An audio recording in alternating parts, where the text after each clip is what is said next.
بسم اللہ الرحمن الرحیم۔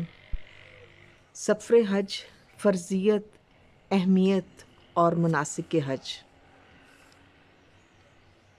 حج ایک عظیم عبادت ہے جو بہت سے دینی اور دنیاوی فوائد کا ذریعہ ہے۔ اس عبادت کے ذریعے اللہ تعالیٰ نے گناہوں کی معافی کا بھی وعدہ کیا ہے۔ حج ایک ایمانی اور روحانی سفر ہے۔ اس سفر سے انسان کو نفس کی پاکیزگی میں بھی حاصل ہوتی ہے۔ انسان جب واپس آتا ہے تو ایک پاکیزہ روح کے ساتھ، بالکل اسی طرح جیسے کہ وہ ایک نیو بورن بیبی ہو۔ یہ شوق، محبت اور عقیدت کا سفر ہے۔ یہ سب سے بڑی اجتماعی عبادت ہے جس میں ہر رکن کو دوسروں سے مل کر ادا کیا جاتا ہے۔ حج مالی عبادت بھی ہے اور جسمانی عبادت بھی، اس لیے یہ ایک افضل عبادت ہے۔ اس میں انسان بہت سی قربانیاں کرتا ہے، ہجرت کا ثواب بھی ملتا ہے، اپنے وطن گھر بار اپنوں کو چھوڑ کر اللہ کی راہ میں نکلتا ہے۔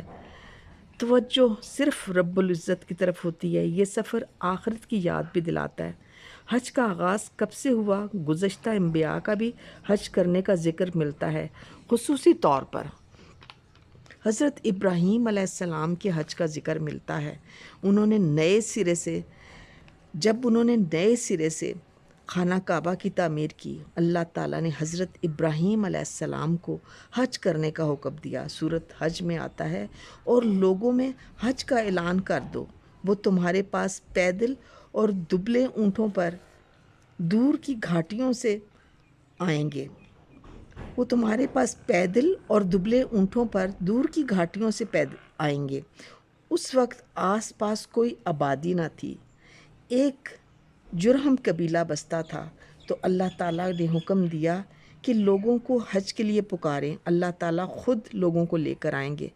پس حج کا باقاعدہ آغاز ہوا، اور حضرت ابراہیم، حضرت اسماعیل اور حضرت ہاجرہ کے جو اعمال تھے وہ باقاعدہ حج میں شامل ہو گئے۔ سب سے پہلا گھر جو لوگوں کے لیے عبادت کے لیے بنایا گیا مکہ ہے۔ بکہ یعنی گردن کو جھکا دینے والی جگہ، یہ سب سے پہلی مسجد بھی ہے۔ مکہ مبارک بھی ہے اور ہدایت کی جگہ بھی ہے، جہاں ہر وقت عبادت ہوتی ہے، اور ایک نماز کا اجر 1,00,000 نماز کے برابر ہے۔ باقی بات، اس گھر کی طرف جانے والا ہر قدم باعث اجر ہے، ہر قدم پر نیکی ملتی ہے، ہر برائی مٹتی ہے، اور باعث برکت یہ ہے کہ جہاں زمزم بھی ہے جو بیک وقت دوا بھی ہے، شفا بھی ہے اور غذا بھی۔ یہاں کاروبار میں بھی برکت ہے، اس گھر میں رزق کی بھی فراوانی ہے، دنیا سے ثمرات سمٹ کر یہاں آ جاتے ہیں اور کسی چیز کی کمی نہیں ہوتی۔ ہدایت کا ذریعہ بھی ہے۔ انسان کے عمل میں ہدایت کا ذریعہ اس لیے ہے کہ انسان کے عمل میں تبدیلی آتی ہے۔ عمل میں کمی محسوس ہو تو دوسروں کو دیکھ کر زیادہ عبادت کرنے کو دل کرتا ہے۔ اگر یہ کر سکتے ہیں اس وقت دل چاہتا ہے، اور دل کہتا ہے کہ اگر یہ کر سکتے ہیں تو ہم کیوں نہیں۔ لوگوں پر اللہ کا حق ہے کہ وہ اس گھر کا حج کریں، حاجی کہلانے کے لیے نہیں بلکہ اللہ کے حکم کی تعمیل کرتے ہوئے۔ حج اور عمرے کا اصل مقصد اللہ کی خوشنودی حاصل کرنا، اللہ کا قرب پانا ہے، اللہ کی رضا حاصل کرنا اور اللہ کے حکم کی تکمیل کرنا۔ صاحب استطاعت پر حج فرض ہے، جبکہ وہ اپنی تمام ذمہ داریوں کو پورا کریں۔ سارے وسائل بھی موجود ہیں، اگر صرف کاہلی کی وجہ سے حج نہ کرے تو اللہ تعالیٰ بے نیاز ہے۔ حج صاحب استطاعت کا نہ کرنا کفران نعمت ہے اور فرضیت کا انکار دین سے نکل جانا ہے۔ مثلاً یہ کہ سفر کرنا، اگر انسان کہے کہ سفر کرنا مشکل ہے، رش ہوتا ہے، گرمی وغیرہ وغیرہ۔ حج اللہ کا حق ہے اور وہ اس سے بچ نہیں سکتا اگر وہ صاحب استطاعت ہے۔ مناسک حج کا مطلب ہے ارادہ کرنا، شریعت کے مقررہ دنوں میں مخصوص جگہ پر حاضر ہو کر عبادت کرنا، یعنی دن بھی مقرر، جگہ بھی مقرر، اوقات بھی مقرر۔ باقاعدہ حج 9 ذی الحجہ کو فرض ہوا۔ نبی پاک نے خود 10 ہجری کو پہلا اور آخری حج فرمایا۔ حج کا کیا ہے؟ یہ ایک اہم فریضہ ہے، اے لوگو، رسول پاک صلی اللہ علیہ وسلم نے فرمایا، اے لوگو، یقیناً اللہ نے تم پر حج فرض کیا ہے، مگر فرض حج صرف ایک بار ہے۔ دوبارہ حج نفلی عبادت کا درجہ رکھتا ہے۔ جب انسان صاحب استطاعت ہو تو اسے جلد از جلد فرض سے سبق دوش ہونا چاہیے۔ حضرت ابو ہریرہ سے روایت ہے کہ رسول پاک صلی اللہ علیہ وسلم نے فرمایا، لوگو، تم پر حج فرض کیا گیا ہے۔ ایک آدمی نے پوچھا، کیا ہر سال حج کریں؟ رسول اللہ صلی اللہ علیہ وسلم خاموش رہے۔ صحابی نے دوسری پھر تیسری دفعہ بھی یہی سوال کیا تو آپ نے فرمایا، اگر میں ہاں کر دیتا تو تم پر ہر سال حج فرض ہو جاتا، جو تم نہ کر سکتے۔ حج کرنے کو ترجیح دینی چاہیے، دوسری نیکیوں کے بالمقابل اس کو ترجیح دینی چاہیے۔ بات یہ ہے کہ میت سے بھی حج ساقط نہیں ہوتا۔ ابن عباس کہتے ہیں، ایک شخص آیا اور کہا کہ اے اللہ کے رسول، میرے والد حج کیے بغیر فوت ہو گئے ہیں، کیا میں ان کا حج کر لوں؟ تو آپ نے فرمایا، ان کا قرض کیا تم نہیں ادا کرو گے؟ تو ثابت ہوا کہ حج ساقط نہیں ہوتا، یہ بھی اللہ کا قرض ہے۔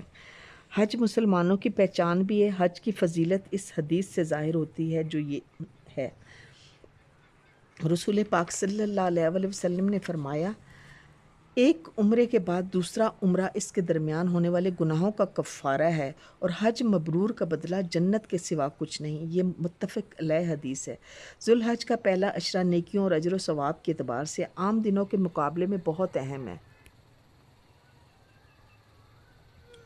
قرآن مجید میں اللہ سبحانہ تعالیٰ نے ان 10 دنوں کی قسم کھائی ہے، والفجر ولیال عشر، الفجر کی 12 نمبر یہ آیت مبارکہ ہے۔ قسم ہے فجر کی، ان 10 دنوں کی۔ لیال عشر سے مراد حج کی ابتدائی 10 راتیں ہیں۔ ایام حج 8، 9، 10، 11، 12 اور 13 ذی الحج۔ 8 ذی الحج میں کیا کرنا ہے؟ نمبر 1، سورج طلوع ہونے کے بعد اور نماز ظہر سے پہلے منا پہنچنا۔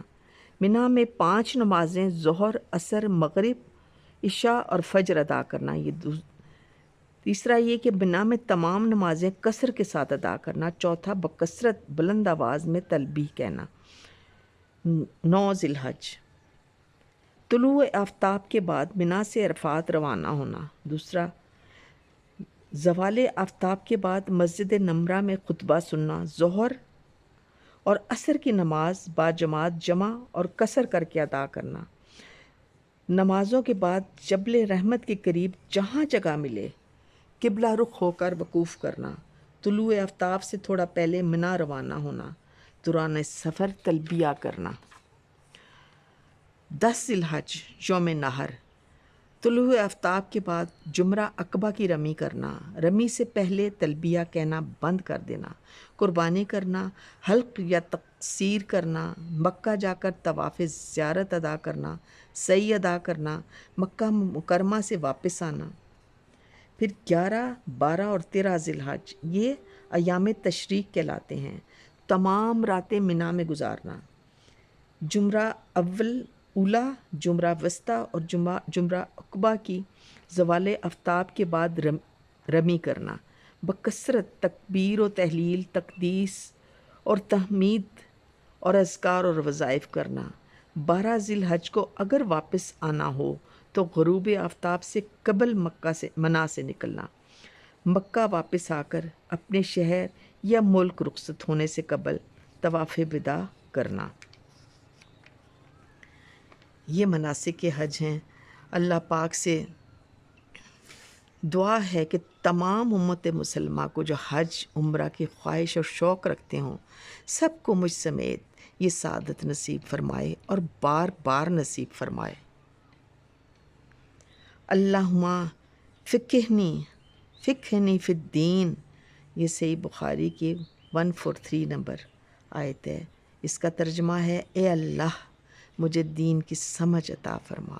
آمین ثم آمین۔